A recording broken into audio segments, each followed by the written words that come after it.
l'invité de presse Pierre-Edouard Faye ñu ngi lay nuyu. maa ngi lay fay Fatou di nuyu ñëpp ñi ma fekk ci plateau bi ak ñiy suivre jamono ji programme Walf TV ak Walfnet. di nuyu itam sunu invité tey ñu am mbégte donc di dalal donc Adjaratou Gueye Laxum nekk fële ca ASEPEX nekk présidente sous comité exposition ca ASEPEX chef service encadrement des secteurs à l'agence sénégalaise de promotion des exportations tey ñu war a waxtaanee Expo Osaka 2025. voilà di ko nuyu moom Adjaratou Gueye Laxum ñu ngi lay nuyu di la ziar. maa ngi leen di fay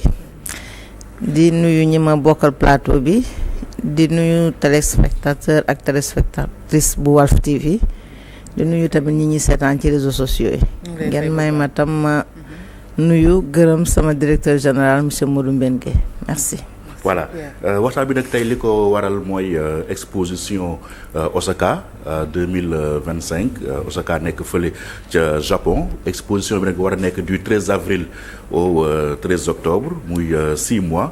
mu remplacer rek Dubaï ñu ngi fàttaliku 2020 Dubaï ñoom ñoo ko organisé woon exposition bu ñu koy wax si lan lay renvoyer lan lay signifier exactement.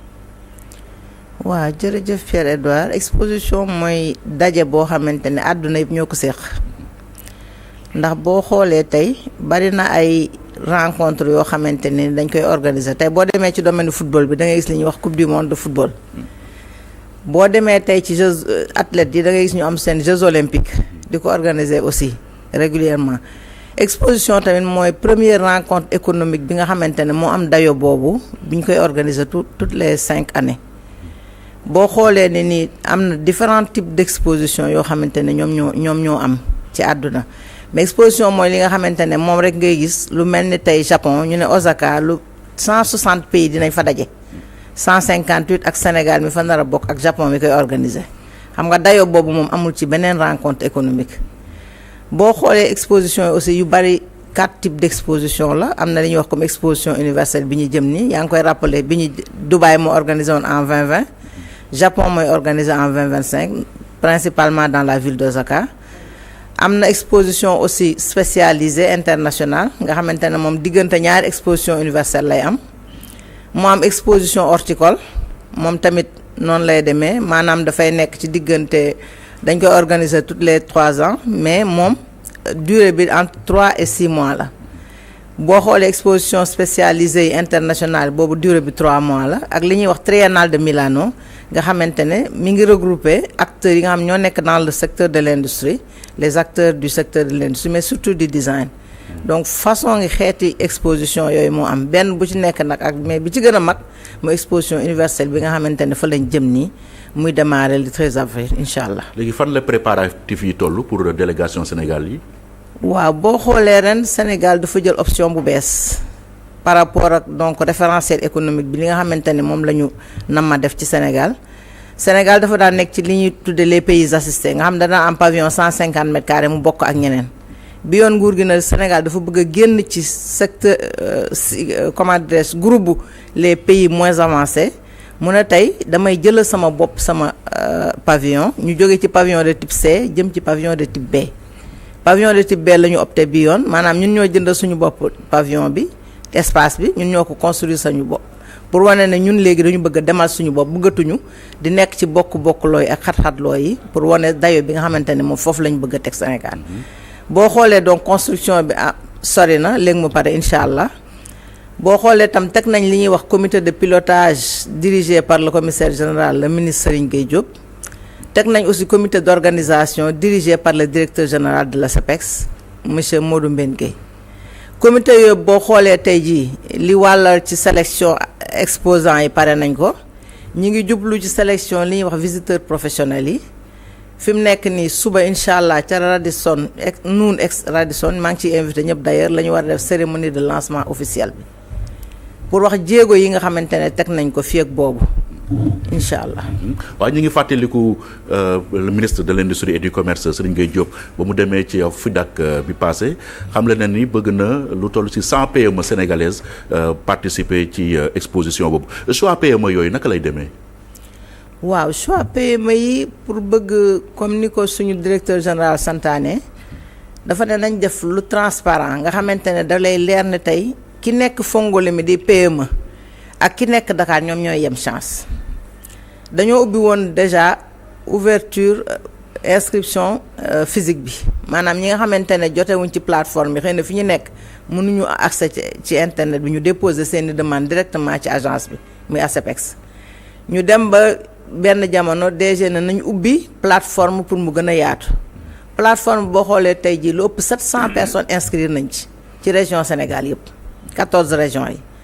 dépôt physique yi aussi ñi nga xamante ne mënuñu woon accéder ci plateforme déposé nañ lu toll ni 138 ça veut dire que presque 900 nit yoo xamante ne PME yoo xamante ne inscrire nañu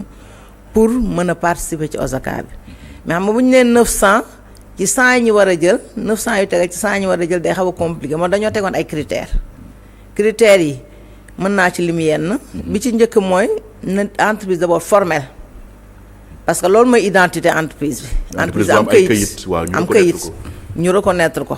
au niveau de la chambre de métier ou bien au niveau de la chambre de commerce ou bien au niveau de l'APIX na entreprise am kayit ñu reconnaître ko benn. na entreprise aussi am ay produits de qualité parce que fu ñu ne 160 pays ñoo fay daje c'est la crème mondiale moo fay daje ku nekk da ngay indi li gën ci sa dëkk pour promouvoir ko donc ñu ne qualité produit bi il faut ñun gis produit bi xool est-ce que produit bi ci wàllu qualité intrinsèque du produit ci wàllu emballage ci wàllu étiquetage est-ce que produit bi c'est aux normes et standards internationaux nga xam ne mën nañ ko promouvoir am yeneen i critères yoo xamante ne ni tey est-ce que entreprise mës na dem à l'international est-ce que xam na lan mooy exposition ak yeneen yoo xamante ne moom moo taxoon ñu njëkk a def li ñuy wax présélection bi ñu ñëwee ci sélection bi aussi ay système de notation lañ ko defee point bu nekk dafa am note bu ñu koy joxee te juste pour rappeler ngeen may ma tamit ma gërëm foofu ñi nga xamante ne ñoom laa bokkal comité bi sous comité bi institution d'appui au commerce yi nga xamante ne muy ADPE muy APDA muy COSEC muy 3FPT muy CICES muy Trade Point muy Union nationale des chambres de métiers Union nationale des chambres de commerce ak yeneen ak ASN ak ASPIT ñoom ñëpp ñu ngi ci sous comité bi parce que critère bu nekk am na koo xamante ne loolu mooy spécialité mu mën ko identifier mën a wax ne lii kat nekk na aux normes donc sous comité boobu ñoom ñoo liggéey xool produit yi càmbar ko benn par benn pour mën a génne ci 100 yi nga xamante ne ni moom la ñu ministre bi sant pour ñu accompagner leen. léegi 100 entreprises yooyu ñu nar a choisir kan mën a jël en charge pour ñu bokk ci exposition bi est-ce que état la wala ñoom ñoo jël seen bopp en charge. état moo ci def li ëpp solo ndax boo xoolee tey fu mel ni Japon billet d'avion bi rek mat na 2 millions tey boo waree dem ñu héberger la pendant durée bi nga fay nekk jox la transport maanaam oto boo xamante ne moo lay jëlee fi nga dëkk di la yóbbu ci exposition ba ngay liggéey di wàcc ak bi lay jëlee aéroport di la indi loolu yëpp état bi dafay def un package global loolu boo xoolee 75% yi wala 73% yi état bi moo koy jël en charge à travers l'ASEPEX entreprise li ñu ko laaj mooy na contribuer peut-être à hauteur de 25 à 26% li ci des yëpp ci package global bi sa participation espace bi ngay exposé ak yooyu yëpp état bi moo koy jël en charge. exposants yi donc dañu fay nekk 6 mois yi exposition bi di durer yëpp. déedéet exposants yi dafay nekk par cohorte parce que xam nga exposition bi dafa am ni ay semaine thématique problématique majeure yi nga xamante ne ñoom ñooy interpeller humanité bi dañ ciy réfléchir chaque semaine dafa am thème bu ñuy développer tey bu ñu nee semaine du numérique entreprise yi nga xamante ne te ay start-up lañ ñoo nekk ci wàllu numérique bi ñooñu la ñuy yóbbu ci semaine boobu bu ñu nee semaine de l'agroalimentaire entreprise yi nga xamante ne ñoom ñooy investir secteur boobu ñoom la ñuy yóbbu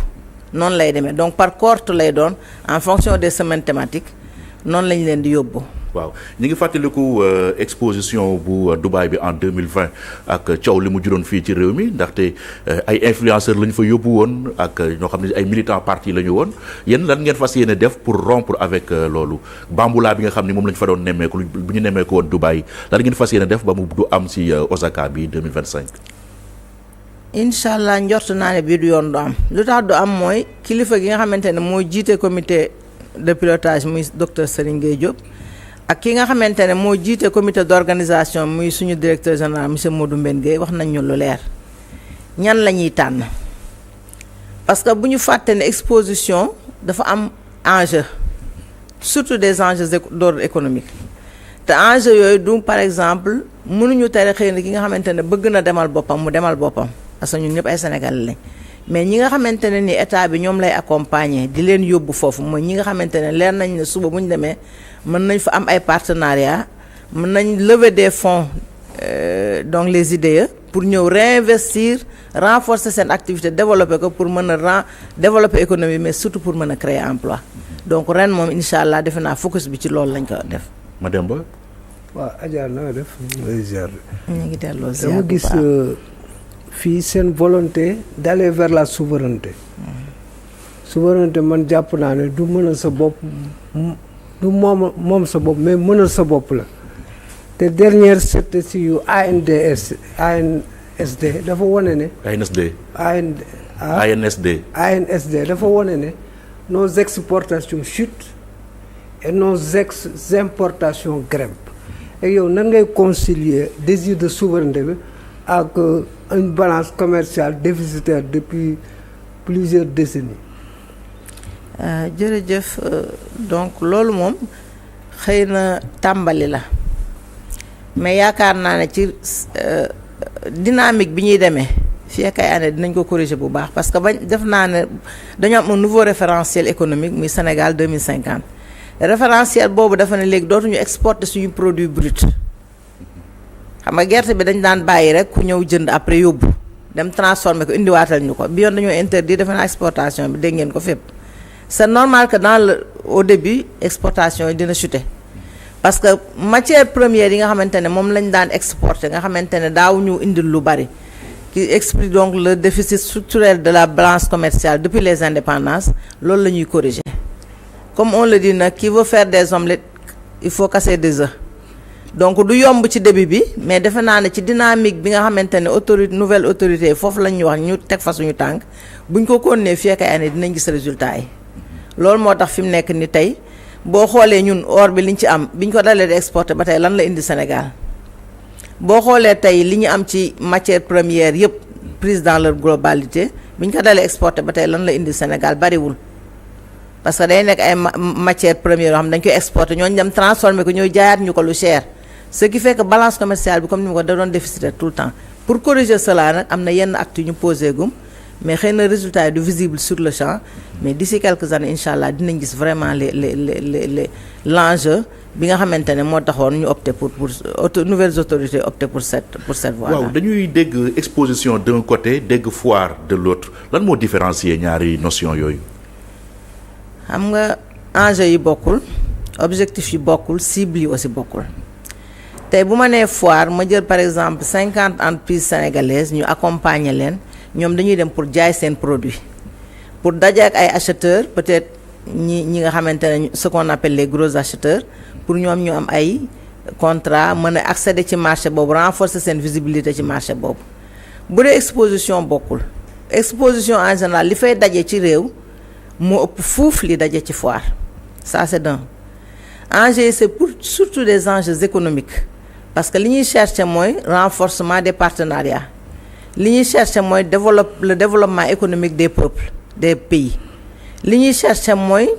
surtout donc les aspects renforcer la diplomatie culturelle renforcer la diplomatie économique mais surtout promouvoir l'innovation tey Sénégal créé na satellite am une première il est important tey que bu ñu demee foofu ñee di am yu ñuy promouvoir comme ni ko japonais yi waxee ne seen société nationale 5.0 ñun tamit ñu am yoo xamante ne je pense que le Sénégal a des atouts à faire valoir ñoom yoo xamante ne tam moom la ñuy promouvoir foofu mais surtout ñu mën a rencontrer aussi les partenaires au développement qui seront présents pour que ñun tam ñu mën a lever des investissements directs étrangers mën a ñëw renforcer suñu économie développer suñu réew bu dee foire nag yow da ngay ñëw rek pour jaay sa produit xool koo xamante ne ni mën na la defal benn contrat d'achat nga dem mais fii c'est plus global enjeu yi bokkul cible yi aussi bokkul parce que bu dee foire peut-être di nga fa gis 20 pays 50 au maximum mais bu dee ni fii bu ñu nee 150 160 pays ñoo fay daje vous imaginez un peu et sans compter que tey jii ñi ngi naan ci Japon dinañ fa xaar sur Osaka 25 millions à 30 millions de visiteurs lii solo si mooy tey entreprise sénégalaise bi nga xam ne da ngay dem da ngay mën a def du benchmarking maanaam yow li ngay liggéey da ngay yeneen 159 pays yoo xamante ne dañuy liggéey même chose nga dem xool est-ce que yow li ngay liggéey adapté na par rapport aux standards internationaux s'il y a lieu nga rectifier pour vraiment que ce pays ce produit nekk aux normes s'il y a lieu aussi yow li nga def peut-être avancé na mais marché yee am nga loo xamante ne ni part de marge man mën nga ko fa acquérir nga dem leneen mooy tey di nga mën a rencontrer les organismes internationaux parce que dañuy présente suñu présenté yow nga dem par exemple tey koo xamante ne day yëngatu dans le secteur dans le domaine de la promotion de la femme nga dem fekk fa ONU Femmes mën leen rencontrer promouvoir ces projets programmes d'ailleurs il y a un appel à projet qui a été lancé aussi bien pour le secteur public que pour le secteur privé nga xamante ne boo demee donc ce sera une tribune pour promouvoir les projets programmes pour comme ni ma ko waxee nga mën a gis ay partenaires ay bailleurs yoo xam ne nañ mën a financer sa activité pour que nga mën a dellu si renforcer ko. mais est-ce que def ngeen évaluation participation entreprise sénégalaise yi ci exposition yi weesu par exemple bu 2020 bi est-ce que tey def ngeen évaluation pour mën a xam ci yan projection ngeen war a mën a jëm pour bii di ñëw. waaw bi ñu jógee ci Dubaï bi def nañ rapport de participation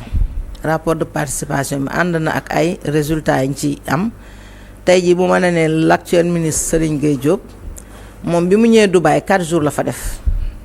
4 jours yi ça lui a permis de lever 10 milliards d'investissement centrale mégawattu bi nekk Sandiara ci Dubaï la amee ay partenaires yu ko financer tey ku mel ni Puma levé na fa presque 16 milliards année daanaka am na partenariat ak yeneen entreprises yoo xamante ne c'est des entreprises individuelles yoo xamante ne am nañ fa ay partenariat pour dire que ni participation bi certes c'est un investissement mais il y a toujours un retour d'investissement. am na lu mu jural concrètement entreprise yi participer woon. am na Dubaï 2020 bi. waaw am na lu mu leen jur am na ñoo xamante ne am nañ ci partenariat naa ci lim ñu mel ni Biocène ñu mel ni Amirel nga xamante ne amee nañ fa ay partenariat parmi tant d'autres yoo xamante ne ni am na ñoo xam ne ñëw nañ gis li ñuy def intéressé na leen ñu nuyu ak ñoom ay partenariat pour renforcer seen activité. est-ce que ASEPEX mujjee na def mission de prospection bi fële ca Osaka. waaw ñi ngi doon dégg ni ñu ni demagu leen ba léegi def prospection te loolu problème la pour yéen. waaw def nañ une première mission de prospection def nañ ko ci weeru décembre bi dem nañ Osaka parce que xam nga foo xamante ne ni téeméeri réew ak juróom-benn fukk wala fukk ak juróom-ñeent ñoo fay daje ak réew mi koy organiser boo teeloo da dem pour nga mën a xool site hôtel yi ngay dalal say gan entreprise yi tey pour ñu dalal leen il faut ñu prospecter hôtel yi xool ban hôtel moo gën a jege site bi naka la ñuy def pour réserver hôtel bi xool par exemple transport intérieur bi naka la ñuy def ñun tam pour mën a louer suñuy bus yoo xam ne day ñëw di jël entreprise di leen yóbbu ak aussi dafa am benn événement phare boo xamante ne mooy li ñuy wax semaine nationale du Sénégal parce que pays bu nekk dafay organiser sa journée nationale et bu Sénégal dañ ko war a organiser le 25 en marge du TICAD ce qui fait que donc yooyu yëpp dañ koy war a dem pour xool naka lañ koy waajalee ba nga xam ne du xëy rek ne këtt na joon mën a dal suñu kaw donc loolu moo waraloon mission de prospection bi ñu demoon fa aussi pour identifier est-ce que ñun lan la ñu war a yóbbu Japon lan la ñu war a promouvoir est-ce que dañuy promouvoir li nga xam ne am na fa déjà amu fa benn potentiel export wala dañuy dem xool ñi nga xam ne ñun moom la ñuy liggéey ci wàllu xarañteef ci wàllu agriculture ci wàllu agroalimentaire ci wàllu secteur yëpp nga xam ne suñ ko fa yóbboo leer nañu ne mën nañ fa am ay partenariat mën nañ fa am ay contrat donc loolu yëpp moo tax équipe bi demoon pour xool waa logistique demoon pour xool ñoom lan la ñuy def hôtel yeeg yooyu yeneen sous comité yi aussi demoon kenn ku nekk pour xool naka ngay defee ba nga xamante ne participation bi ñu fay def dina mucc ayib. genre exposition yi aussi dafa am une dose de diplomatie dañu gis réew yi ci participer seen i njiitu réew yooyu dañuy dem am jour yoo xam ne dañu fay dem nekk aux côtés des exposants président Macky Sall def na ko en 2020 est-ce que tey président Bassirou Diomaye prévoir na ci exposition bi mu ñëw nekk ci wetu PME sénégalaise yi ciy participer. njort naa ne xëy na boo ko agenda maye dina nekk foofu ci journée nationale bi incha allah loolu la ñuy ñaan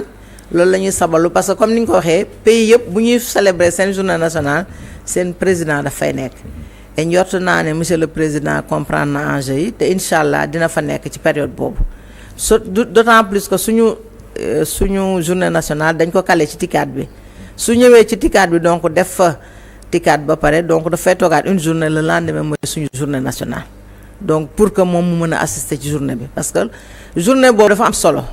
dañuy wone li gën ci Sénégal mais surtout dafa am benn forum économique boo xamante ne dañ ciy convier tous les partenaires au développement présents nga xamante ne dañuy ñëw ñu exposer leen leur nouveau référentiel surtout les 60 projets phares pour que ñu mën fa lever des investissements directs étrangers mën a financer projet yooyu mën a dérouler pour développer Sénégal pour que mu nekk une nation souveraine juste et prospère comme ni ko référentiel bi bindee. waaw Ablaye Fofana am na question. waaw man bëggoon naa rek ak question maanaam un peu yeb lay nekk ndax Osaka yàlla def na mu nekk dëkk boo xam ne wax dëgg yàlla xam naa ko bu baax dëkk bu set ñu yiw ñu dal bi ma fujjee nag xëy na def na diir 2007 la woon ak le président Lamine Diack ñu doon organiser boobu championnat du monde d'athlétisme am na yoo xam ne frappé woon na ma ndax bi nga xamee ne ñi ngi dem ak moom protocole d'état bi waxoon na bi mu ñu yëpp ne ñoom seen buur bi nekk foofu ci seen aada duy faral di sax joxe loxo bu ngeen di nuyoonte daal da ngeen di saafonte rek waaye ku ne day garder benn distance. yàlla defee nag bi président Lamine Diack ci daraja bi yàlla na ko yàlla xare àjjana ci weeru koor bi bi mu ne tëll mu gis ko bi mu koy jox loxo sax teyu ko après président aussi nuyu ko baneen bi ci Osaka li ma frappé woon moo di Angela Merkel chancelière bi nekkoon Allemagne déplacé wu na ñaari yoon jóge Allemagne ñëw Osaka rien que rek pour supplier le président Diack pour que Berlin mën a abriter les championnats du monde en 2011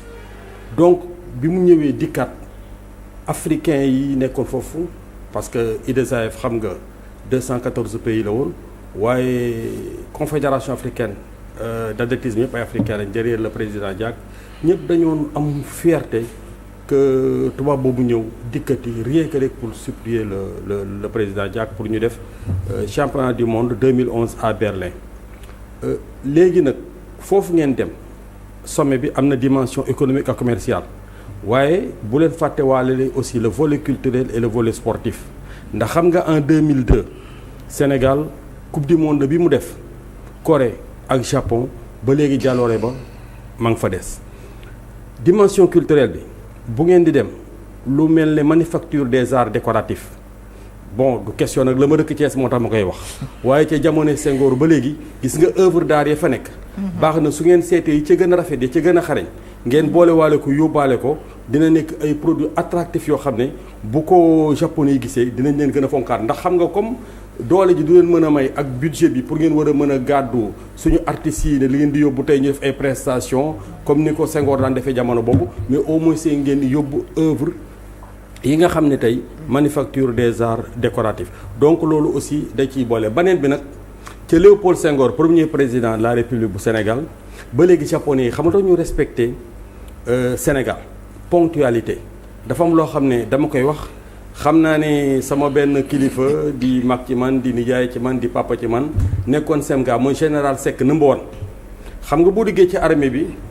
ñi nga xam ne ñoom ay aviateur lañ dañ koy incarner ñoom te moom number 1 nekkoon na Semga mais moom aviateur la woon bi Senghor di def première visite d'état au Japon Senghor a été le premier chef d'état africain qui arrivait à l'heure dafa jaaxaloon japonais yi parce que chef d'état xam nga Japon dafa xaw a sori boo jaaree tey yoonu Dubaï bi góor gi da ngay dem Dubaï Dakar fii 9 heures de vol soo egsee Dubaï te kaw ñu ne la tey fa nga jëm moom nu mu néew di nga defaat 10 heures ci jaww ji booy dem da lay impressionné ci avion bi guddi bëccëg yëpp da nga koy vivre ci biir avion bi da nga naan est-ce que man génnuma àdduna léegi chef d'état africain toujours dañuy ñëw en retard mais na mboon aviateur la woon jamono yi Léopold Senghor Senghor a été le premier chef d'état africain qui arrive à l'heure du Japon japonais dañu jaxle c'est pourquoi man waajur bi ma jur xamoon bu baax Léopold Senghor nekk xaritam daf ma daan wax Abdoulaye ma ne quoi mu ne ma ponctualité lu am solo ci nit la nit boo ko joxee rendez-vous 9 heures da nga koy respecté mu ne ma Sénégal nag ñaari ñoo ma gën a impressionné ci ponctualité suñ la joxee rendez-vous 10 heures 10 heures et quart taxaw nañu kenn ki mi ngi tudd Léopold Sédar Senghor waaye une minute après doo ko teg bët keneen ki mi ngi tudd Cheikh Ahmed Tidiane Sy Al Maktoum 10 heures mooy quart taxaw na waaye une minute du la ko xaar pare na ci donc loolu aussi bu ngeen dem sàmm leen ponctualité parce que loolu la fa Senghor bàyyi produits culturels yi yóbbaale leen produit sportif bu ngeen ko mënee yóbbaale baax na parce que 2002 jàllore bi donc daal question proposition laa doon defal yooyu rek pour yeb leen parce que xam nga diplomatie sénégalaise moom diplomatie classique bi léegi dafa jeex diplomatie économique dafa ñëwoon mais diplomatie léegi sportive ak culturelle loolu mooy accompagner diplomatie boobu Sénégal continuer rayonner yàlla na leen caa defal sutura bu rëy. waaw li nga wax dafa am solo ñu ngi la ciy gërëm di la gërëm bu baax ci suggestion yu pertinente yooyu li nga wax dafa am solo et pour dëgg rek li nga wax que ne diplomatie culturelle bi dañ ko ak diplomatie sportive bi dañ ko jël en compte wax la ne tey boo demee Japon ki ñu gën a xam mooy El Hadj Diouf footballeur mooy Doudou Ndiaye Rose. absolument ak Youssou Ndour. absolument boo nee cëpp moom ne Sénégalais laa ñooñu la leen njëkk a laaj. dëgg la parce que xëy na El Hadj Diouf la mu fa def. Sénégal la ñu éliminé woon Sénégal Turquie. en Corée waaw. quelque chose comme ça. absolument en Corée 2002. nit ñi fàttewuñ ko. donc tey boo demee nag fay fekk famille Doudou Ndiaye Rose am na benn ñoo xamante ne ñi ngi fa di animer ay prestations culturelles loolu bàyyi nañ ko xel bu baax parce que comme ni ma ko waxee enjeu participation yi ils sont d'ordre économique mais ils sont aussi d'ordre culturel ils sont d'ordre touristique il s'agit aussi de promouvoir l'innovation et la technologie donc aspect yi nga xamante ne moo concerné vie wu doomu aadama yëpp loolu la ñu fay promouvoir et keroog rek la ñu ministre di wax ne dafa bëggoon ñu organiser benn combat de lutte xam nga kon loolu am na solo. absolument parce que suñu culture la bokk. tey dañu envisager organiser fa défilé de mode avec les grands couturiers sénégalais. pour wone ñun du point de vue vestimentaire aussi que nous avons des atouts à faire valoir. tey jii waa JOJ. comité d'organisation bi Diagne Ndiaye monsieur Diagne Ndiaye d'ailleurs invité nañ ko suba ci cérémonie de lancement bi. parce que dafay nekk aussi tribune de promotion de ces jeux-là. nga xamante ne ñun ñoo ko war a organiser en 2026. kon bàyyi nañ bu baax xel aspect yooyu la. parce que comme li ma ko waxee c'est un tout. qu'il s'agit de promouvoir tous les aspects de l'économie. yoo xamante ne moom mooy li ñuy promouvoir durant exposition universelle incha allah nañ ci bàyyi bu xel bu baax ci wàllu manufacture des arts loolu moom bu ngeen ko yóbboo xam nga japonais yi du damay def seen propagande dañu bëgg sénégalais yi wax dëgg yàlla te loolu nag aussi Senghor jëf na ci lu bari dimension sportive ak culturelle. gis nga Doudou Ndiaye Rose ni mu yëkkatee raay Sénégal un peu partout à travers le monde weeru koor bi ñu ci ñaan aussi yàlla na ko yàlla xare àjjana ndax ni ma ko daan waxee ci ay dénkaaneem soo waxee mu ne ma Abdoulaye Fofana Seck ma ne ko mu ne ma man Tidiane la taalibe Serigne Babacar Sy la mu ne waaye dama am ñaanu Serigne Fallilou Mbacké mu ne Serigne Fallilou Mbacké ñaan boobu nag ak recommandation bi dama la koy dénk ngir ëllëg moo tax dama koy baaxee tey ñuy seetaan mu ne dañuy dem Mbacké làmb amoon foofu boobu jamono ay Falaye Baldé foo duru sax ba làmb ji pare après ñu ne dañuy dem ziyaare ji nitu yàlla boobu Serigne Fallilou Mbacké nee na bi ñëwee toog Serigne bi di ko xool xam nga Doudou Ndiaye Rose dafa tuuti woon yooyu doon na ko dégg yooyu rek bi mu koy xool ba ci yàgg mu ne ko nekkati nii nga tuutee yooyu mu ne ah Mbacké mu ne ko man de bu naan dégg tur bi sax damay defee ne yaa ngi toll ne samay jumaa yi bàyyi ji waaye ndekete yow ni nga tuutee nee na ma ne ko am Mbacké rek sëgg fi ma sëgg nee na sëñ bi jël loxo bi teg ci suuf di def nii mel na luy for noonu dara ba caag mu for benn bant nee na bi mu foree bant bi rek ci suuf si ne ma téye mu ne tëgg góode di nga tëgg ba àddina yëpp teg la bët mu ne waaye fooy mënti tëgg ci àddina bi leen rek laa lay dénk mu ne ko lan Mbàkke mu ne ko fu la julli fekk na nga julli bul faat mu ko waxtu moo tax mu ne ma duma faat mu ko waxtu ak fu ma nekk ci àddina bi ndigalu Serigne Fallilou Mbacké boobu te taalibe Serigne Babacar Sy waxe yow moom laa yóbbaale kon gis nga le Sénégal n'est pas n'importe quel pays. effectivement li nga wax léegi peut-être ci yar bi mu nga may ma tuuti li nga wax ci yaru japonais yi boo fa demee dafa lay impressionné ponctualité bi ak yar bi moom defe naa loolu la ñu xamee surtout les pays asiatiques mais Japon daf ci peut-être jël raw gàddu gi et peut-être defe naa foofu comme ni ñu koy waxee exposition day ça sert à éduquer le public. xëy na dañu fay dem aussi jàngiwaat sama benn dama mës a dégg Oustaz Alioune Sall mu ne muy wax ci benn waaraateem mu ne dafa mës a gis benn sénégalais bu nekkoon Italie comme marchand ambulant yi rek nee na saa yu demee lal fenn policier bi dàq ko su policier bi demee mu ñëw lalaat nee na policier bi troisième fois mu ñëw mu bëgg daw mu ne ko noobul daw dama am lu ma lay laaj yow foo dëkk mu ne ko Sénégal mu ne ko ñaata million ngeen mu ne ko tant de million mu ne ko dama yërëm seen président donc xëy na ñun tam dañuy dem jàngiwaat pour changer waat xëy na yenn comportement yi parce que nag xëy na génération bii di ñëw conscient nañ ci enjeu yi mais xëy na lii weesu woon defe naa di baax ñu càmbaraat ko xool lan lañ ci war a soppi ak lan lañ ci war a maintenir parce que tout n'est pas bon mais tout n'est pas aussi mauvais. waaw dans la dynamique de waa ju gaaw temps bi jeex na de. ministre de l'énergie bu Japon. courant bi dafa panne 10 minutes. il est venu à la télévision il s'est agenouillé pendant 10 minutes pour demander pardon à son peuple. et puis ci terminer loolu ci la ñuy wax ci yar boobu. dama lay jox tey bu la neexee bu la yàlla yóbboo ak jàmm nga testé li ma lay wax nii demal ci benn magasin nga jënd nga fàttali ko dem waxtu woo dikkaatee boo ne yun bu ñu xamul fi nga dëkk dañ la koy joxaat loolu moom ci aaday japonais ci aaday coréen asiatique c'est-à-dire du ñu jël lu ñu moomul. boo commandé benn affaire hôtel boo mënte nekk tey ne leen robe wala veste wala dara. gis nga bu heure ba jotee bu ñu leen nee suba ci 15h balay 15h jot taxaw na jàkkaarloog yow. ak foo mënte nekk c'est-à-dire loolu moom aaday asiatique la. moo tax loolu muy wax aussi bu ñu yóbbaalee suñu gars yi il faut que aussi ngeen wan leen ko. ndax discipline bu ko peuple amee rek. après lépp dafay yomb dañu ñemee nangu kilifteef. moo tax loolu aussi war na rogalaat ñëw ci suñu réew mi. ndax noonu la ñuy construire l'homme sénégalensis dont on rêve nous tous. waaw yaa ngi doon wax sànq diplomatie sportive maa ngi ko doon vérifier effectivement Sénégal-Turquie en 2002 Osaka lañ ko joué. absolument voilà c'était absolument j'étais là-bas. stade Nagai Stadium. ma ngoog bu Osaka ñu ngi woon foofu ñun ñëpp wax dëgg yàlla.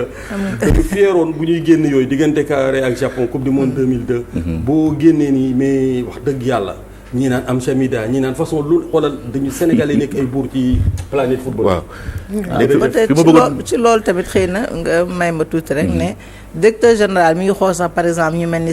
invité ñu mel ni Salif Diao d'anciens internationaux ñu mel ni Sadio Mané ñu mel ni El Hadj Diouf parce que ñoom tam ñu nekk ay ambassadeurs pour promouvoir le Sénégal foofu.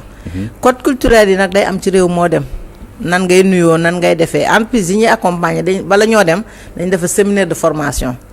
ci lan mooy japonais nan lañ war a comporter woo boo demee nan ngay approcher jëndkat bi yooyu yëpp dafa am benn bu ñu leen tànnee ba pare benn formation bu ñu leen di defal ci wàllu woowu incha allah. mën nañu envisager Sénégal organiser expo après Dubaï Osaka bii di ñëw 2030 Arabie Saoudite la je pense. est-ce que mën nañu envisager Sénégal nekk candidat aussi. ñu ngi ciy rêver parce que pour dire que ni Afrique organisé gu ko. parce que ça demande beaucoup de moyens. tey boo xoolee les grandes architectures mondiales yi ñu reconnaître bu ma la nee tey Tour Eiffel bu pare ñu ngi ko tabax ci expo Atomium bu Bruxelles ñu ngi ko tabax ci expo boo demee Space Needle bu Seattle ñu ngi ko tabax ci période expo parce que expo c'est aussi l'occasion de réaliser de grands chefs-d'œuvre architecturaux nga xamante ne nii tey yu bari yoo xamante ne nii tey boo demee Osaka fi ñuy defee kii bi île artificielle ba ñoom ñu ngi ko doon defar pare na foofu la ñuy organiser expo toujours day am benn chef d'œuvre architectural boo xamante ne nii dañ koy construire te loolu dafay demander beaucoup de moyens tey du bàyyi fi ñu ko construire noonu fi expo bi amoon àll la woon désert la woon fi mu ne am na métro am na seen yëpp parce que après da nga koy léguer à la génération mais est-ce que ñun amagum nañu xëy na ñu ngi ciy rêver nag. Afrique organisé ko benn pays africain organisé ngeen dem daal su fi xajee waxal ministre ak DG ASEPEX benn marche benn randonnée pédestre pour délégation bi ñu defal leen ko 4 kilomètres ou 8 kilomètres parce que Asie moom sori na sori koo xam ne il faut nga defal sa gars yi benn marche rek avant ñuy dem. danaa ko jàllale incha allah randonnée bu gàtt rek. jërëjëf madame Adjaratou Gueye Lahoum nekk présidente service encadrement des secteurs à l'agence sénégalaise de promotion des exportations nga nekk itam présidente sous-comité exposition ñu ngi lay gërëm bu baax. maa ngi leen di gërëm di leen sant di dellu di gërëm di nuyu sama directeur général ak sama ñi ma bokkal sous comité bi nga xam ne wax dëgg yàlla réunion yi day commencer 9h du matin xam nga 1000 dossiers nga war ko càmbar par benn 9h du matin lañ fay nekk ba 22h 23h pour liggéey ngir seen réew am ñu seen fay ñu ngi leen di sant occasion la pour ñu sant leen gërëm leen di remercier bu baax sama directeur général ak l'ensemble de mes collègues nga xamante ne